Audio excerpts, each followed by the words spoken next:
sampaikan salam sejahtera bagi saudara sekalian. Shalom, puji nama Tuhan.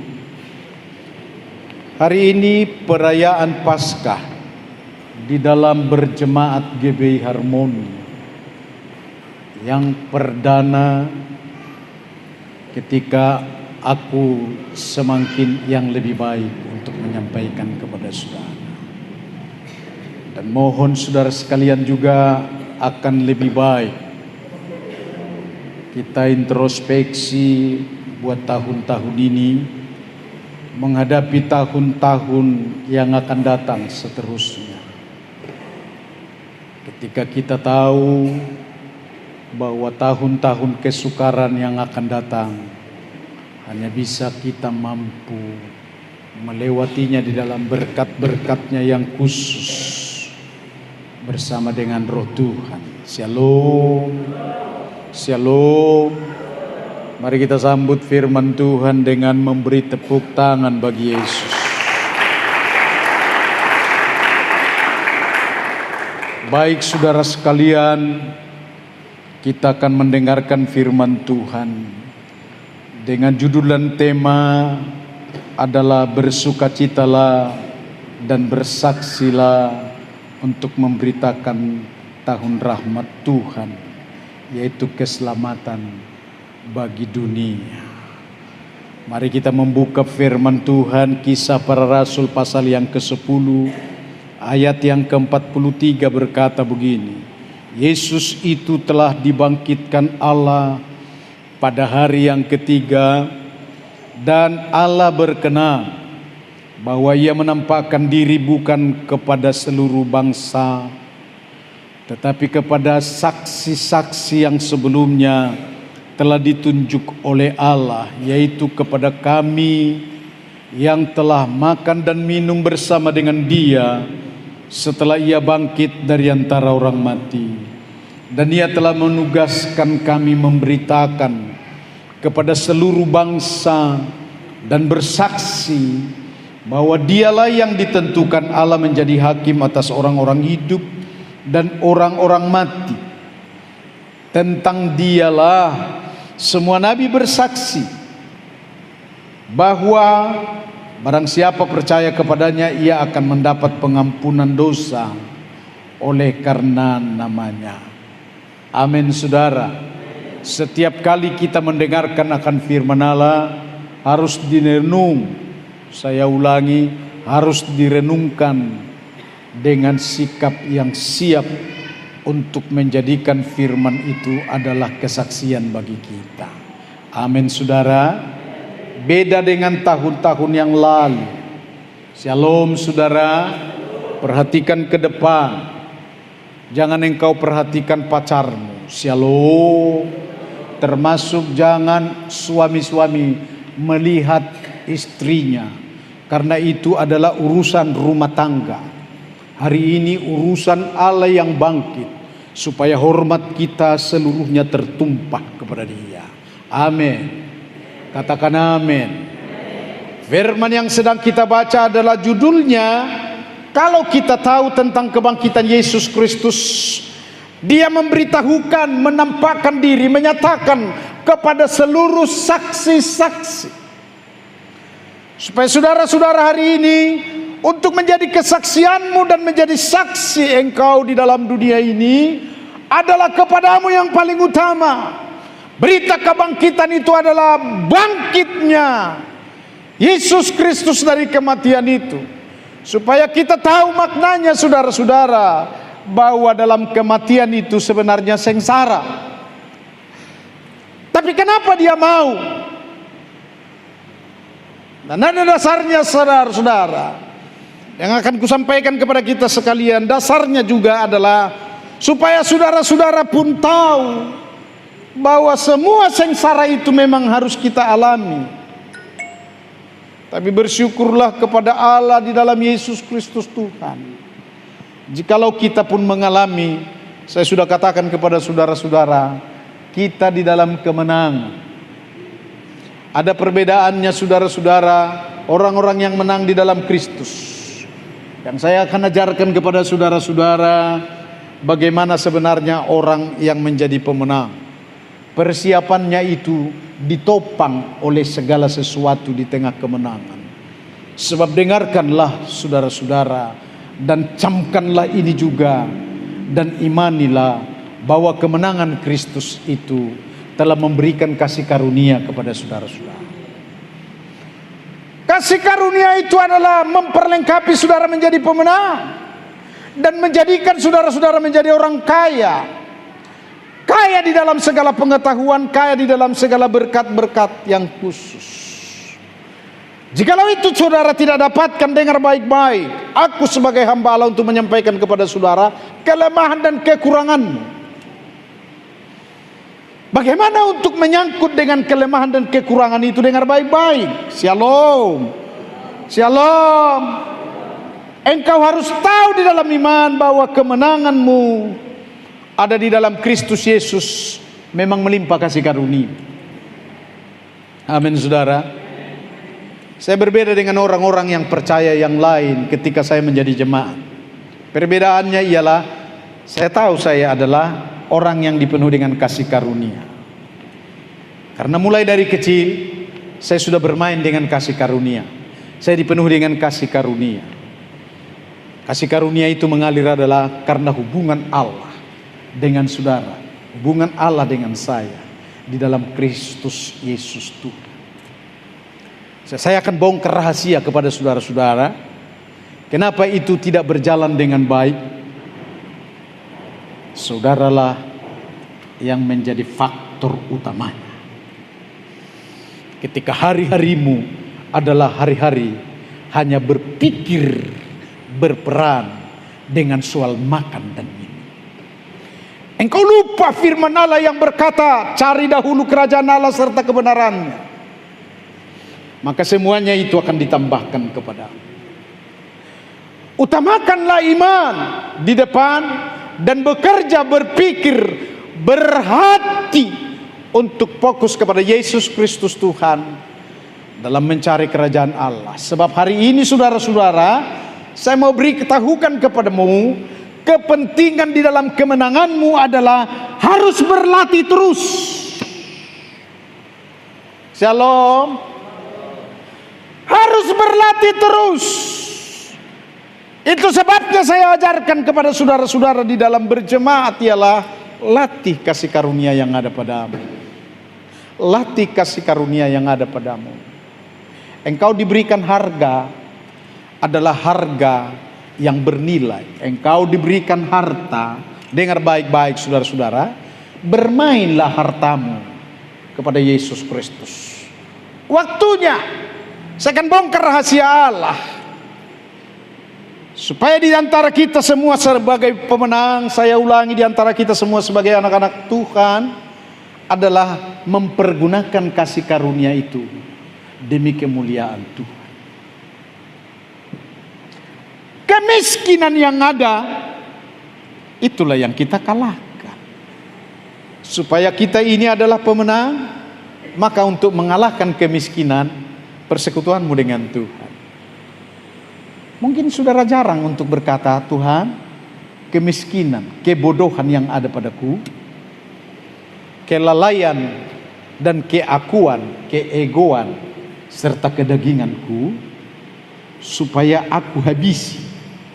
Jarang saudara-saudara kan? Gak pernah kan? Doa saudara-saudara sering, pasu-pasu matuhasi panganos inumun naradei jolonami. Asa gabe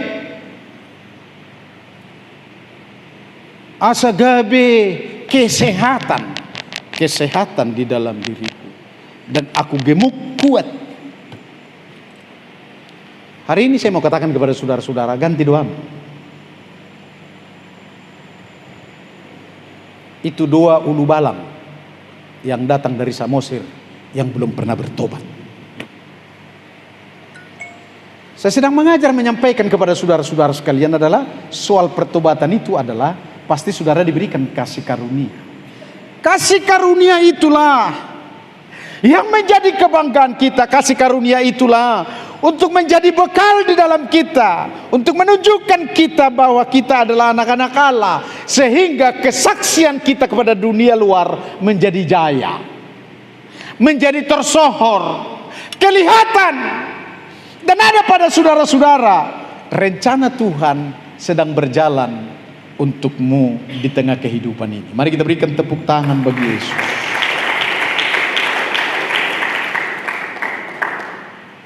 Kedua, dengan segera akan saya sampaikan kepada saudara-saudara, coba kita ngertilah tentang kesaksian itu supaya kita bisa menjadi hamba Allah.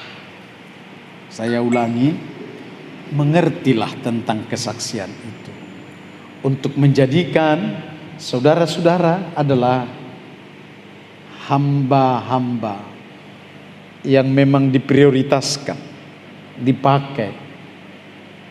Shalom saudara. Dunia gereja, dunia pelayanan, dunia tentang kepenuhan Roh Kudus, saya harus beritahu kepada saudara-saudara seperti yang tertulis pada Joel pasal 2, yang dikatakan juga dalam Kisah Para Rasul, saudara-saudara, bahwa mereka semua akan menjadi guru, penasehat, bernubuat, dan membagi-bagi kasih karunia yang ada pada saudara. Shalom. Apa kasih karunia yang ada pada saudara-saudara? Pertanyaannya dari depan ini, sudahkah saudara bisa membagi-bagi atau melayani dengan kasih karunia kepada dunia luar? Jikalau saudara-saudara tidak bisa melayani, shalom, shalom, saudara tidak dilayani Tuhan. Dengar baik ini. Karena Yesus Kristus yang bangkit dari kematian ini, hidup adalah untuk kehidupan rohani. Hidup untuk kerajaan Allah. Hidup untuk berkenan kepada Allah dan melakukan kehendak Allah. Itulah hidup. Selebihnya di luar Tuhan dikatakan tidak bisa. Dengan kata lain, di luar Tuhan adalah kematian adanya. Sehingga saya akan berbicara seperti Rasul Paulus mengajar jemaat yang ada di Roma, kedagingan-kedagingan tidak akan dipakai oleh Tuhan, dan roh Tuhan tidak ada bagi orang-orang yang ada di dalam kedagingan. Kedagingan itu ialah satu, masih suka untuk meninggalkan ibadah demi kepentingan soal uang. Masih dia rela untuk meninggalkan yang namanya persekutuan dengan Tuhan. Kedua, dia nampak, saudara-saudara, roh yang berbicara tidak ada pada dia. Bahkan firman pun tidak ada untuk disampaikan atau ada di dalam dirinya untuk disampaikan kepada banyak orang. Ketentuan ini adalah soal kedagingan. Kedagingan itu tidak berkenan kepada Tuhan. Dengar baik, shalom. Kenapa? Karena kedagingan itu urusan biasa di bawah kenormalan. Karena Tuhan sudah angkat begini firman-Nya, cari dahulu kerajaan Allah serta kebenarannya, maka semuanya itu akan ditambahkan. Artinya Tuhan menjamin itu soal kedagingan. Gak usah pikiranmu, gak usah tenagamu, gak usah caramu, akal budimu, soal kedagingan itu. Ini yang hebat.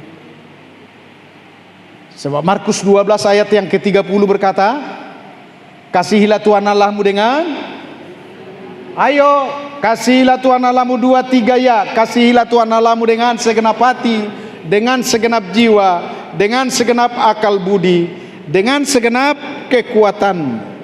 Saya beritahu kepada saudara-saudara, untuk hari-hari ini harus engkau berkata, bukan kuat dan gagahku, tetapi hanya karena roh Allah.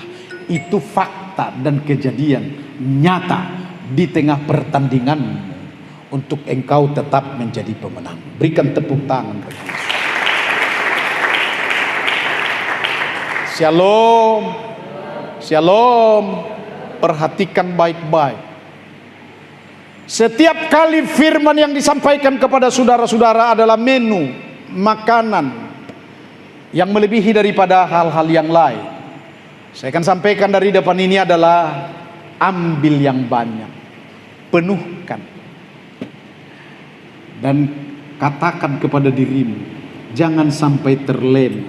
Dengan kata lain, kalau di dalam rumah Tuhan, masihkah engkau sedang berpikir bagaimana nanti makan kami, bagaimana nanti ya untuk pekerjaan kami, bagaimana nanti ya, bagaimana ya supaya lebih cepat, bagaimana ya, dengar baik-baik, shalom. Kalau itu masih ada di dalam pemikiranmu, di dalam rumah Tuhan, engkau masih hidup di dalam hukum kedagingan. Aku sedang mengajar saudara-saudara, ketika Yesus memberikan damai sejahtera bagi kamu, sekali lagi kukatakan damai sejahtera bagi kamu, dan Dia yang bangkit dari kubur itu hanya untuk berkata-kata kepada orang-orang yang menjadi saksi. Dengar baik, tingkatan pelayanan ini yang saya harus beritahu kepada saudara-saudara. Ketika ada bahasa-bahasa yang ada di dalam pertemuan itu yang berkata, marilah dulu kucucukkan tanganku. Dan mereka mau datang dengan cipika-cipiki kepada Yesus Kristus. Dengar ini saudara-saudara, aku sampaikan kepada kamu sekalian adalah, Dia berkata, jangan dekat, sebab aku ini adalah roh. Hanya demi kepentingan, karena percayalah, supaya semua mereka percayalah. Hai engkau Thomas, cucukkanlah tanganmu. Sudah berita yang kedua yang perlu diajarkan kepada kita sekalian, supaya kita hidup mulailah rohani. Amin saudara-saudara. Shalom. Kalau ada namamu Rohana, ganti ajalah menjadi rohani. Saya ikut untuk memberi atau memestakan itu saudara-saudara. Ya. Ada rohani Boruna Deak di sini, nggak ada, ganti. Kenapa? Karena kepentingan hidup kepada tahun-tahun yang akan datang. Sebab hari ini kusampaikan kepada kita sekalian, seluruh kejadian itu semua adalah pernyataan-pernyataan Allah. Kita baru saja melalui COVID-19. Shalom.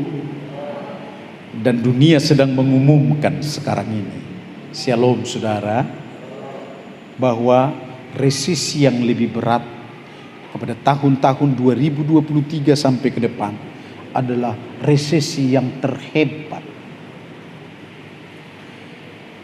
Tapi ada kalanya saya mau beritahu kepada saudara-saudara, justru sebenarnya kalau itu terjadi di atas daripada penderitaan, di atas daripada resesi, di atas daripada kesukaran, anak-anak Tuhan itu lebih diperhatikan, dan justru orang-orang yang beriman lebih diberkati, dan justru sebagai orang-orang kudus di sanalah mereka banyak untuk memberi kesaksian. Dari seluruh pernyataanmu diberkati oleh Tuhan, dari seluruh pernyataanmu yang adalah semakin lebih untuk bersekutu dengan Tuhan, mempergunakan waktu itu adalah supaya kita ini adalah anak-anak Tuhan, memang selalu dan bersama dengan Tuhanlah, dan kita jadikan Dia adalah Bapa atas semuanya. Mari kita berikan tepuk tangan bagi Yesus. Camkan itu saudara-saudara. Karena itu yang kedua saya beritahu kepada saudara-saudara, perlunya hari ini bersukacitalah dalam Tuhan walaupun harus menderita. Gimana sih? Perhatikanlah. Saya mau beritahu kepada saudara-saudara. Rasul Paulus yang berkata, justru di tengah kelemahankulah kasih karunia roh Tuhan yang akan mengalir. Apa rupanya kasih karunia roh Tuhan? Kasih karunia roh Tuhan adalah segalanya tentang kehidupan ini. Shalom. Supaya saudara berlari-lari untuk mengejar kasih karunia dan kasih karunia roh. itu cukup bagimu untuk mengatasi tantangan, untuk mengatasi persoalan, untuk mengatasi problem kecil, untuk mengatasi soal makan dan minum. Shalom saudara. Saya selalu berkata kepada saudara-saudara, justru di atas penderitaanlah biasanya Tuhan naikkan berkat-berkat dan nyatakan berkat-berkat. Sebulan yang lalu saudara-saudara, saya akan bersaksi dan menyatakan kepada saudara-saudara, uang tidak ada. Shalom.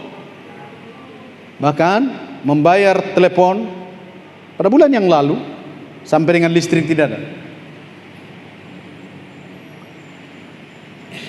Dan saya tahu Tuhan akan memberkati saya. Selesai saya bayar bersama dengan saudara, barangkali minggu depannya saya kedatangan berkat, berkat, berkat, berkat, dan berkat yang terus mengalir saudara-saudara. Banyak yang sudah saya tutupi. Shalom saudara-saudara. Dan ini lagi berkat yang saya maksud adalah kasih karunia roh, kasih karunia roh, dan karunia roh yang sedang beracara. Ada banyak momen yang saya mau kerjakan saudara-saudara. Ini kesaksian. Dan hendaklah seperti itu kesaksian saudara-saudara. Ketika seorang ibu mengalami satu penderitaan bersama dengan anak dan saudara-saudaranya, saya hanya beri kuatkan hatimu. Justru di sanalah Tuhan maksud supaya ibu itu naik. Tapi jangan sama seperti orang dunia. Orang dunia selalu mengedepankan berkata, meong doi. Lalu dia tinggalkan juga ibadah. Nah itu bukan anak Tuhan dan bukan ada di dalam iman. Tapi semua adalah kedagingan. Kedagingan hanya menuai kebinasaan dan kemalasan dan kebodohan dan yang sejenisnya. Shalom saudara. Sehingga hari ini perlu saya beritahukan, bersukacitalah untuk melayani Tuhan yang lebih utama. Sekalipun ada datang gempa, kesukaran maupun pencobaan yang sedang menghadap. Aku akan katakan kepada saudara-saudara bahwa saudara-saudara menjadi pemenang. Amin.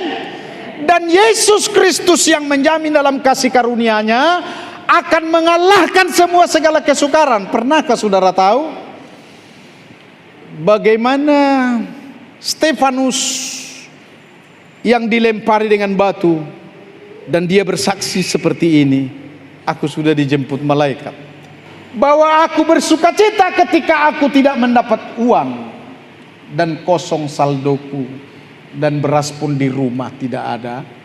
Pernah saudara berkata, aku diberkati Tuhan? Saya harus katakan begini saudara-saudara, waktunya bagi saudara-saudara bersukacita yang dimaksud adalah katakanlah sesuatu yang menyukakan hati Tuhan dan menyukakan kita di dalam segala roh, hingga kita akan berkata Tuhan bisa menyelesaikan semuanya. Maka penderitaan itu dari apa yang saudara katakan hari itu dan saat itu adalah jadilah seperti imanmu dan jadilah engkau menjadi pemenang. Tidak kebetulan ini saudara-saudara, saya sedang kupas ini firman. Filipi 4 ayat 4 berkata begini, bersukacitalah senantiasa dalam Tuhan. Sekali lagi ku katakan, bersukacitalah. Amin saudara. Di atas kebangkitan Yesus Kristus, sukacita semua sudah mengatasi kesukaran, mengatasi kematian, mengatasi permasalahan dunia. Problemlah yang sedang digulung oleh Yesus Kristus di tengah kematian itu. Saudara tahu digulung, dipunahkan, dimusnahkan semuanya.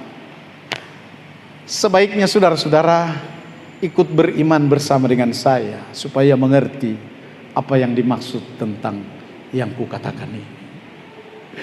Problem dunialah yang ditelan.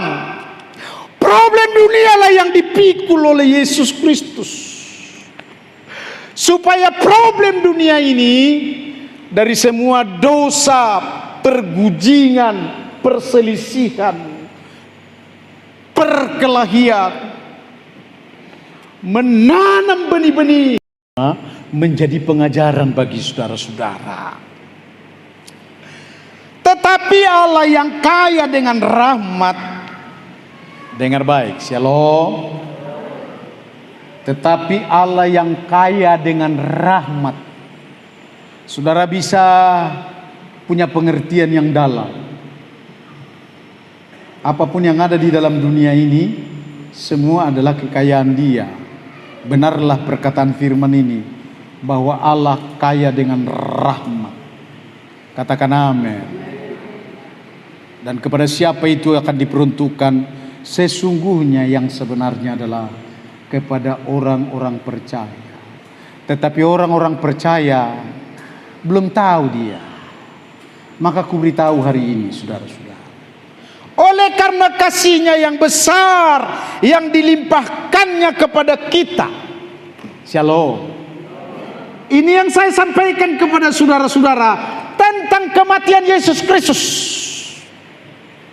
Telah menghidupkan kita bersama-sama dengan Kristus.